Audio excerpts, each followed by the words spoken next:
Assalamualaikum warahmatullahi wabarakatuh. Okay, good morning student. How are you today? Fine? Good? Alhamdulillah. Hari ini Mr. Budi akan menjelaskan tentang penggunaan subjek tunggal dan subjek jamak. Untuk penggunaan subjek tunggal dan subjek jamak, Mr. Budi berikan pola dalam kotak itu. Jika subjek dengan tambahan s, maka nanti verbnya tanpa menggunakan s. Ingat, jika subjeknya dengan s, maka verbnya tanpa s. Jika subjeknya tanpa s, maka verbnya dengan s. Jadi harus salah satu ya. Ingat, subjek s, verbnya tanpa. Subjek tanpa s, verbnya dengan s. Pola ini hanya dipakai dalam kalimat present saja. Ingat, untuk future atau past tidak berlaku. Nah, seperti dijelaskan Pak Budi di materi sebelumnya, ada dua model. Ada kalimat verbal yang verbnya berupa kata kerja, dan yang kedua nominal sentence atau kalimat yang memakai predikat to be. Oke, Mr. Budi akan jelaskan apa itu verbal sentence. Verbal sentence adalah kalimat yang menggunakan kata kerja atau verb sebagai predikat. Coba lihat dua contoh di bawah ini ya. Yang pertama, the students go to school. Kalian lihat mana subjeknya? Ya betul, subjeknya adalah the students. Predikatnya mana? Ya betul, go. Nah, sekarang kita lihat ke subjeknya. Di subjeknya itu jelas ada huruf S-nya. Berarti menandakan bahwa subjeknya dalam bentuk apa? Plural. That's right. Nah, kalau di pola sebelumnya, ketika subjeknya itu plural, maka kata kerja harus iya betul tanpa S. Jadi kata kerjanya tetap go. Nah, jadi kalimatnya menjadi the student go to school. Kita lihat kalimat kedua, the student bikes to school. Kalian lihat subjeknya mana? Ya betul, the student. Kalian lihat subjeknya di situ tanpa s. Berarti menunjukkan bahwa subjek itu adalah singular atau tunggal. Nah, kalau di pola sebelumnya, ketika subjek itu singular, maka verbnya harus ditambah s atau es. Jadi bikes. Bikes to school. Kalimatnya menjadi the student bikes to school. Oke, sekarang Mr. Budi akan jelaskan singular dan plural at the nominal sentence. Apa sih nominal sentence itu? Nominal sentence adalah kalimat yang menggunakan to be sebagai predikat.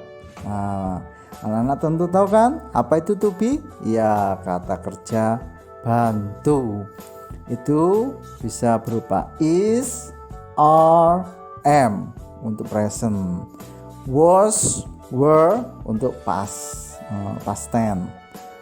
Sekarang kalian lihat ke kalimatnya, the students are clever. Kenapa pakai to be are? Kita lihat, oh ternyata subjeknya students. Karena subjeknya student, di situ ada huruf S-nya itu menandakan bahwa subjeknya plural. Karena subjeknya plural, to be yang dipakai adalah are. That's right. Gampang kan? Simple kan? Terus kalimat kedua, perhatikan. The student is clever. Apa beda dengan kalimat di atasnya? Oh iya betul anak-anak. Ternyata subjeknya singular. Di situ tidak ada kata atau huruf S-nya. Jadi untuk subjek yang singular maka memakai to be is. Oke, sekarang Mr. Budi akan lanjut pembahasan tentang perubahan kata benda dari singular ke plural.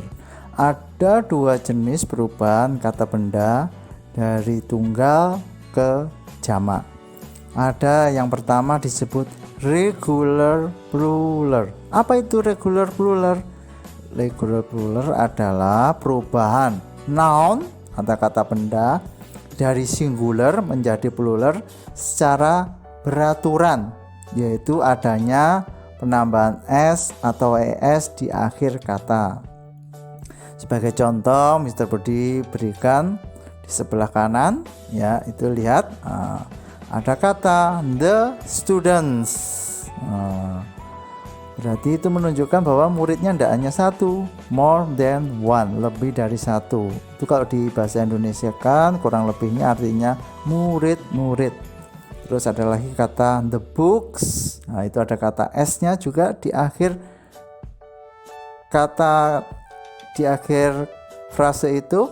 Terus ada the cars, the homes, the boys. Nah, itu menunjukkan semuanya adalah kata benda jamak, atau kalau diartikan bahasa Indonesianya itu bendanya lebih dari satu.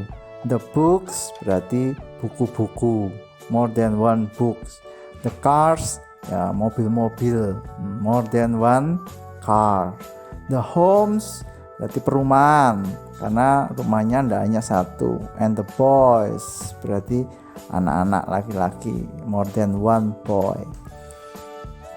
Oke, sekarang kita ke irregular plural. Irregular plural ini kebalikannya dari regular plural. Kalau regular plural itu secara beraturan berubahnya. Kalau irregular plural berarti artinya tidak beraturan.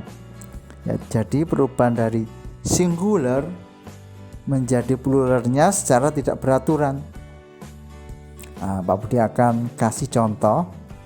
Jadi ini tidak ada polanya berubahnya. Kalau di regular tadi tinggal ditambah s atau es. Kalau ini kalian harus hafalkan kata per kata yang termasuk irregular plural.